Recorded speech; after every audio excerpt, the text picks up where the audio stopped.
आहात? मजेत ना? तर मुलांनो, मी आहे श्रीमती VM शिंगे। माझ्या शाळेचे नाव आहे MSPS करोशी, तालुका चिक्कोडी, जिल्हा बेळगाव आणि माझा शैक्षणिक जिल्हा आहे चिक्कोडी। तर मुलांनो, मी आज तुम्हाला पहिलीच्या वर्गातील परिसर अध्ययनामधील माझे घर हा पाठ शिकवणार आहे। त्यासाठी तुम्ही तयार राहा। आणि मी आता पाठ शिकवण्या अगोदर मी तुम्हाला एक छानशी गोष्ट सांगते आणि ती तुम्हाला फार आवडेल। तर मुलांनो, मी आज तुम्हाला चिव चिव चिमणी ही एक छानशी सुंदर गोष्ट सांगणार आहे। त्यामध्ये एक आहे चिमणा आणि एक आहे चिमणी, आणि ते दोघे आकाशातून फिरताना जमिनीवरती दाणे टिपायला येताना त्यांना एक छानसा मोत्याचा दाणा मिळाला, आणि तो मोत्याचा दाणा घेऊन ते दोघे खूप खुश झाले आणि ते म्हणायला लागले की हा मोत्याचा दाणा आपण ठेवायचा कुठे, ठेवायचा कुठे। या विचारामध्ये त्यांना एक युक्ती सुचली, आणि ती युक्ती काय होती तर ते काय ठरवले, या मोत्याचा दाणा ठेवण्यासाठी आपण एक छानसं घरटं बांधूया। तर मुलांनो, घरटं बांधण्यासाठी काय काय साहित्य लागतं तुम्हाला माहीतच आहे। चिमणी घरटं बांधते, तुम्ही घरटं बघितलेलं आहात झाडाच्या फांदीवरती। तर त्या घरट्यासाठी काडी लागते, कापूस लागतो, आणखी काय लागतं, गवत लागतं। आणि हे सगळं ते जमा करून घरटं बांधण्यासाठी झाडाच्या फांदीवरती गेले, आणि झाडाच्या फांदीवरती जाऊन छानसं त्यांनी काय केलं, घरटं बनवलं। आणि त्या घरट्यामध्ये ते दोघे काय झाले, आनंदाने राहू लागले, आणि त्यामध्ये त्यांनी आपल्या पिलांना ठेवलं, आणि जो मोत्याचा दाणा मिळाला होता ना तोही त्यामध्ये ठेवला। अशा प्रकारे त्यांनी एक सुंदर असं घरटं बनवलं, आणि ते खूप मजेत त्यामध्ये राहू लागले। मग मुलांनो, अशा प्रकारे प्राणी आणि पक्ष्यांची पण वेगवेगळी घरं असतात, आणि त्यांची नावं मात्र वेगवेगळी असतात। मग आपण पाहूया का वेगवेगळ्या प्राण्यांची वेगवेगळी घरं आणि आपण त्यांना काय म्हणतो, पाहूया। तर बघा, हे चित्र पाहिलात का, हे आहे कुत्र्याचं घर, आणि याला आपण कुत्र्याचं घर म्हणतो, बरोबर। तर पुढील चित्र पहा, ही आहे गाय, गाईचं घर। गाय कुठे राहते, गोठ्यात बांधतो आपण त्याला। आपण सगळेजण गायी बघतोच, तुम्ही सुद्धा गायी बघितला असणार, बरोबर, अगदी बरोबर। तर पुढचं चित्र पहा, म्हैस आहे। म्हैस ही आपण गोठ्यात बांधतो, तुम्ही म्हैसीला बघितला आहात का? हो, गावामध्ये खेड्यामध्ये आपण काय करतो, म्हैसीला पाहतो। तर हे आहे म्हैशीचं घर, म्हणजे आपण याला म्हणायचं गोठा। आणि पुढचं चित्र पहा, हे चित्र आहे घोडा। घोडा कुठे राहतो, जिथे राहतो त्याला आपण तबेला म्हणतो, अगदी बरोबर। आणि पुढील चित्र पहा, शेळी, शेळ्या आहेत। या शेळ्यांना बांधण्यासाठी एक कुंपण बांधलं जातं, आणि ते कुंपणाला आपण शेळ्यांचं घर म्हणतो, आणि ह्या शेळ्या त्या कुंपणातच राहत असतात। अशा प्रकारे हे ह्यांचं शेळ्यांचं घर। आता पुढील चित्र पहा, ही आहे कोंबडी आणि कोंबडींची पिली। हे दोन्ही कुठे राहतात, त्यांना राहण्यासाठी एक घर बनवतात, त्या घराला म्हणतात खुराडे म्हणतात, अगदी बरोबर। आणि पुढील चित्र आहे उंदीर मामा आहे। हे उंदीर आहे, हा उंदीर कुठे राहतो, आपण घरामध्ये इकडे तिकडे फिरताना बघता की नाही तुम्ही। आणि उंदीर मामा घरातही राहतो आणि शेतातही राहतो। मग तो राहतो कुठे, आणि राहतो जिथे राहतो त्याला आपण काय म्हणतो, बीळ म्हणतो। म्हणजे उंदीर मामा कुठे राहतो, बिळात राहतो। आणि पुढील चित्र पहा आता, हे आहेत मुंग्या। मुंग्या कुठे राहतात, वारुळात राहतात। मग आता हे वारूळ बनवतं कसं, हे मुंग्यांचं घर म्हणजे वारूळ। मग मुंग्या वारूळ कसं बनवतात, तर उन्हाळ्यामध्ये मातीचा एक एक कण घेऊन त्या काय करतात, उन्हाळाभर आपलं ते वारूळ तयार करतात, आणि पावसाळ्यामध्ये त्या वारुळामध्ये राहतात। म्हणजे हे झालं मुंग्यांचं घर, वारूळ। आता पुढील चित्र बघा, कासव आणि मासा। हे आहेत जलचर प्राणी, म्हणजे पाण्यात राहणारे प्राणी। म्हणजे हे कुठं, यांचं घर कोणतं, तर यांचं घर आहे पाणी। मग पाणी कुठं कुठं असतं मुलांनो, तलावामध्ये असतं, विहिरीमध्ये असतं, सरोवरामध्ये असतं, डबक्यातही असतं। अशा प्रकारे हे कासव आणि मासा पाण्यात राहतात, म्हणजे यांचं घर कोणतं, पाणी। जिथं पाणी आहे तिथं मासा असतो। आता पुढील चित्र पहा मुलांनो, तुमचा आवडता प्राणी बघा, माकड आहे की नाही। तुम्हीही पाहता, तुमच्या गावातही येतात, घरात येतात, शाळेसमोर येतात। मग ही माकडं कुठं राहतात, माहित आहे तुम्हाला, कुठं राहतात माकडं, तर माकड राहतं झाडावरती, तेच त्यांचं घर असतं। आणि हा पुढील प्राणी बघा, हा कुठं असतो, हा आहे हत्ती। हत्ती कुठे राहतो, जंगलात राहतो। म्हणजे जंगल हे त्यांचं घर असतं. बरोबर. पुढील चित्र पाहता हा आहे वाघ आहे. वाघ हा कुठे राहतो? जंगलात राहतो. पण याचं घर असतं जिथं राहतो त्याला आपण काय म्हणतो? गुहा म्हणतो. म्हणजे वाघ हा गुहेत राहतो. अगदी बरोबर. आणि मुलांनो पुढील चित्र बघा पहा आता. हे कोण आहे? तुमच्या आमच्यासारखं माणूस आहे. मग माणूस कुठं राहतो? घरात राहतो. आपण सुद्धा कुठं राहतो? घरात राहतो. म्हणजे आपण आतापर्यंत काय पाहिलं? वेगवेगळे प्राण्यांची नावं पाहिलो आणि जे प्राणी म्हणजे आता पाहिलो ते प्राणी कुठं राहतात आणि त्यांना आपण काय म्हणायचं, ते राहतात त्या ठिकाणाला आपण काय म्हणतो हे आपण. तर मुलांनो आतापर्यंत आपण काय पाहिलं? तर वेगवेगळ्या प्राण्यांची वेगवेगळी घरे आणि त्यांची वेगवेगळी नावे असं आपण पाहिलो. तर मुलांनो ही घरे एकाच प्रकारची नसतात. आपण अनेक ठिकाणी घरं पाहतो, गावात पाहतो, शहरामध्ये पाहतो.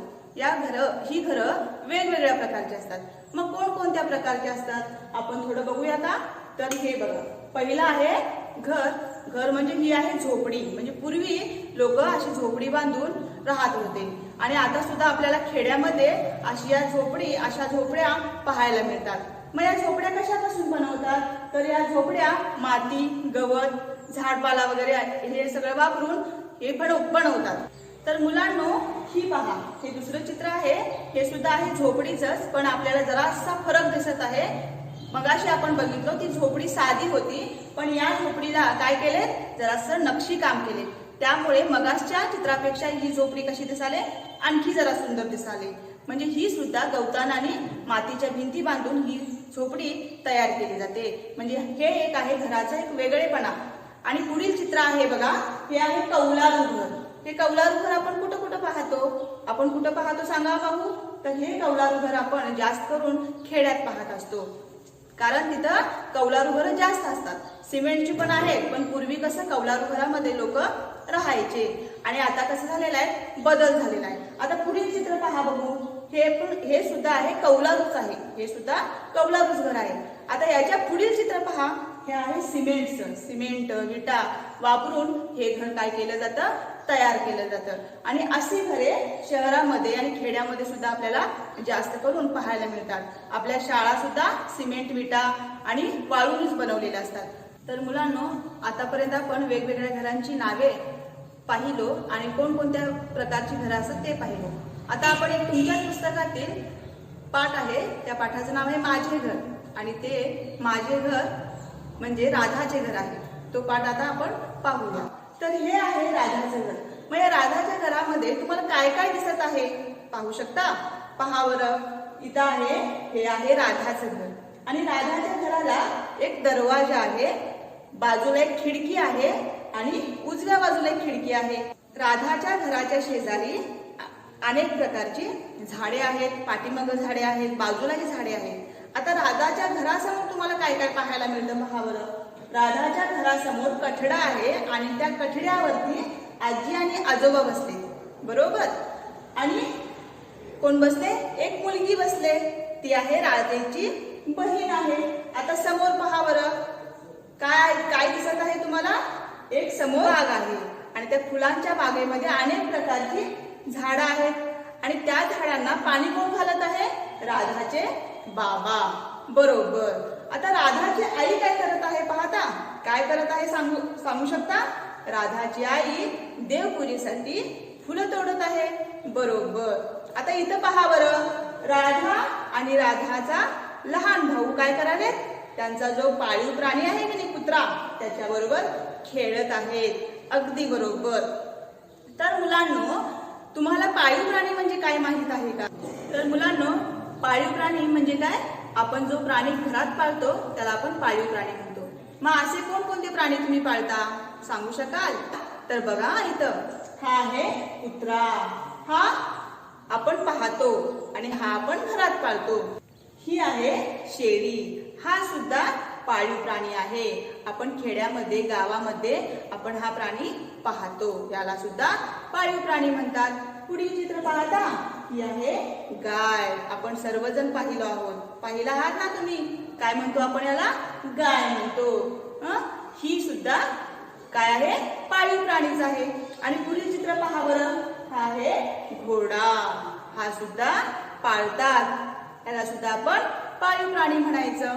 पुढील चित्र पाहता हे आहे कोंबड्या आहेत. या सुद्धा आपण काय करतो? घरामध्ये पाळतो. तर मुलांनो, तुम्ही आतापर्यंत काय काय पाहिला? तर आपण पाळीव प्राणी पाहिलो आणि राधाचं घर पाहिलं. आता मुलांनो, मी तुम्हाला या शिकवलेल्या भागावरती काही प्रश्न विचारते. त्या प्रश्नांची उत्तर तुम्ही बरोबर द्यायची हा. तर चला बघा बरं, पहिला प्रश्न कोणता आहे? तर राधाच्या घरात कोण कोण राहते? सांगू शकाल? सांगा पाहू. तर राधाच्या घरात कोण कोण राहतं? बरोबर, राधाच्या घरात राहतात आजी आजोबा, आणखी आई वडील, आणखी कोण राहतं? राधाची मोठी बहीण राहते. बरोबर. आणखी राधाचा लहान भाऊ. आणि त्यांच्यासोबत कोण राहतं? एक त्यांच्यासोबत आहे पाळीव प्राणी, त्यांचा कुत्रा आहे. अगदी बरोबर. आता पुढचा प्रश्न पहा. ते काय करत आहेत? काय करत आहेत सांगा पाहू. तर प्रत्येक जण वेगवेगळी कामं करत आहेत. राधाची आजी आणि आजोबा कठड्यावरती बसले आहेत. आणि आणखी काय करलेत? राधाची ताई आजी सोबत बसलेली आहे. राधाचे वडील झाडांना पाणी घालत आहेत. बरोबर. आणि राधाची आई फुलं तोडत आहे. कशासाठी? देवपूजेसाठी. आणि राधा आणि राधाचा भाऊ काय कराले? त्या कुत्र्यासोबत खेळत आहेत. अगदी बरोबर. आता मुलांनो, मला पुढच्या प्रश्नाचं उत्तर देता? तर हा पुढचा प्रश्न आहे, तुझ्या घरात कोण कोण राहतं? तर सांगा बरं, तुमच्या घरात कोण कोण राहतं? आजी आजोबा. अगदी बरोबर. आई वडील. बरोबर. दादा आणि ताई. अगदी बरोबर. आणि लहान भावंडही असतात. अगदी बरोबर. तर पुढील प्रश्न पहा मुलांनो, काय आहे? तुमच्या घरात पाळीव प्राणी आहे का? आहे का तुमच्या घरात पाळीव प्राणी? सांगा बरं, तुमच्या घरात कोणकोणते पाळीव प्राणी आहेत? कुत्रा. बरोबर. अगदी बरोबर. मांजर. छान. बरोबर. आणखी गाय असते, घोडा असतो. बरोबर. म्हणजे तुमच्या घरात पाळीव प्राणी तुम्ही पाळता. मग मुलांनो, तुम्हाला आता पाळीव प्राणी म्हणजे काय आणि पाळीव प्राण्यांची नावं ही तुम्हाला समजली का? बरोबर. आता मुलांनो, पुढचा प्रश्न पहा. राधाच्या घराला असलेले दरवाजे किती व खिडक्या किती? मगाशी तुम्ही निरीक्षण केलास. राधाचं घर तुम्ही निरीक्षण करा म्हणून सांगितलं होतं तुम्हाला. केला का? सांगा बरं उत्तर. राधाच्या घराला 2 खिडक्या आहेत. अगदी बरोबर. आणि 1 दरवाजा आहे. अगदी बरोबर. तर मुलांनो, पुढचा प्रश्न पहा. मग तुमच्या घराला किती दरवाजे आणि किती खिडक्या आहेत? मग तुम्ही काय करायला पाहिजे? आता तुमच्या घराचे दरवाजे आणि खिडक्या मोजायला पाहिजेत. आणि मग तुम्हाला ते उत्तर येतच. बरोबर. मुलांनो, आता पुढील चित्र पाहता. हे चित्र आहे, हे आहे राजूचं घर. आता या राजूच्या घराचं तुम्ही छानसं निरीक्षण करा. तुम्हाला काय काय दिसतं या चित्रामध्ये? तर मधोमध आहे राजूचं घर आहे. आणि राजूच्या घराच्या जवळ आहे विहीर आहे. आणि राजूच्या घराजवळ काय आहे? झाड आहे, आंब्याचं झाड आहे. राजूच्या घरापासून दूर राजूची शाळा आहे. आणखी काय दिसतं? राजूच्या घरापासून फार दूर डोंगर आहे. अगदी बरोबर. म्हणजे तुम्ही या चित्राचं निरीक्षण केलं. तुमच्या पुस्तकामध्ये हे चित्र आहे, त्या पुस्तकातील चित्राचं सुद्धा तुम्ही निरीक्षण करा. तर मुलांनो, मला तुम्ही सांगा की राजूच्या घराच्या अगदी जवळ काय आहे? कोण सांगेल? बरोबर. काय आहे? विहीर आहे. अगदी जवळ काय आहे? विहीर आहे. दुसरा प्रश्न विचारते मुलांनो, राजूच्या घराच्या जवळ काय आहे? काय आहे? झाड आहे, आंब्याचं झाड आहे. अगदी बरोबर. मुलांनो, पुढील प्रश्न पहा. राजूच्या घराच्या दूर काय आहे? किंवा राजूची शाळा कुठे आहे? राजूची शाळा आहे घरापासून दूर आहे. अगदी बरोबर. तर मुलांनो, पुढील प्रश्न पहा. राजूच्या घरापासून फार दूरवरती काय आहे? काय आहे पाहिलं मगाशी? काय होतं? निरीक्षण केलं होतं चित्राचं. काय होतं? अगदी बरोबर. तर राजूच्या घरापासून फार दूरवरती काय होतं? डोंगर होता. बरोबर. तर मुलांनो, तुमच्या घरापासून सुद्धा अनेक ठिकाणं जवळ असतात, अगदी जवळ असतात ते तुम्हाला माहीतच आहे. तर मुलांनो, हा एक तक्ता आहे तुमच्या पुस्तकामध्ये. स्वाध्याय सोडवायसाठी तुम्हाला हा तक्ता दिलेला आहे. त्या तक्त्यामध्ये तुम्ही भरायचं आहे की माझ्या घरापासून म्हणजे तुमच्या घरापासून दूरवरती, अगदी दूर आणि जवळ, फार जवळ असं काय आहे. तिथं तुम्हाला जे उत्तर माहित आहे तिथं तुम्ही काय करायचंय, बरोबर चिन्ह घालायचंय. तर पहिलं आहे बघा, मित्राचे घर. मग मित्राच्या घर हे तुमच्या घरापासून जवळ आहे की फार जवळ आहे, काय दूर आहे काय फार दूर आहे, त्यामध्ये तुम्ही बरोबर चिन्ह घाला. आणि पुढील बघा, पाण्याचा नळ. पाण्याचा नळ तुमच्या घरापासून दूर असेल तर दूर घाला, जवळ असेल तर जवळ घाला. त्या रेखाण्यामध्ये, त्या चौकोनामध्ये तुम्ही काय करा, बरोबर चिन्ह घाला. बरोबर समजलं ना तुम्हाला. तसंच त्या प्रकारे आणखी काही प्रश्न आहेत बघा तिथं. तर काय आहे, तुमची शाळा म्हणजे माझी शाळा कुठं आहे, कोणत्या अंतरावर आहे, जवळ आहे की दूर आहे, हे तुम्ही काय करा, तिथं बरोबर चिन्ह घाला. पुढील बघा, दुकान. दुकान घराजवळ असेल तर जवळ मध्ये घाला, दूर असेल तर दूरच्या रखाण्यामध्ये काय करा, बरोबर चिन्ह घाला. नंतर आहे अंगणवाडी, नंतर आहे विहीर, आणि आहे बस स्थानक, आणि आहे दवाखाना. मग तुम्ही हे सगळं दिलेत ना, त्यामध्ये तुम्ही अगदी जवळ, जवळ, दूर, फार दूर अशा प्रकारे हे तुम्ही काय करायचंय, उत्तर यामध्ये भरायचं. तर मुलांनो, मी तुम्हाला काही प्रश्न विचारते, त्या प्रश्नांची उत्तरं तुम्ही मला सांगायचे. मग सांगा मला. पहिला प्रश्न आहे, तुझ्या घराजवळ काय आहे. दुसरा प्रश्न आहे, तुझ्या घराजवळ अगदी जवळ काय आहे. तिसरा प्रश्न आहे, तुझ्या घरापासून दूर काय आहे. चौथा प्रश्न आहे, तुझ्या घरापासून फार दूरवरती काय आहे. आणि पाचवा प्रश्न आहे, तुझ्या शाळेजवळ काय आहे. आणि पुढचा प्रश्न आहे, तुझ्या शाळेपासून दूर काय आहे. ही प्रश्नांची उत्तरे तुम्ही शोधायची आहेत, म्हणजे तुम्हाला काय होतात, ती उत्तरं मिळतात. आणि अशा प्रकारे हा पाठ तुम्ही घरामध्ये त्या पाठाचं परत तुम्ही काय केलं पाहिजे, निरीक्षण केलं पाहिजे आणि पुढील अभ्यास तुम्ही केला पाहिजे. धन्यवाद.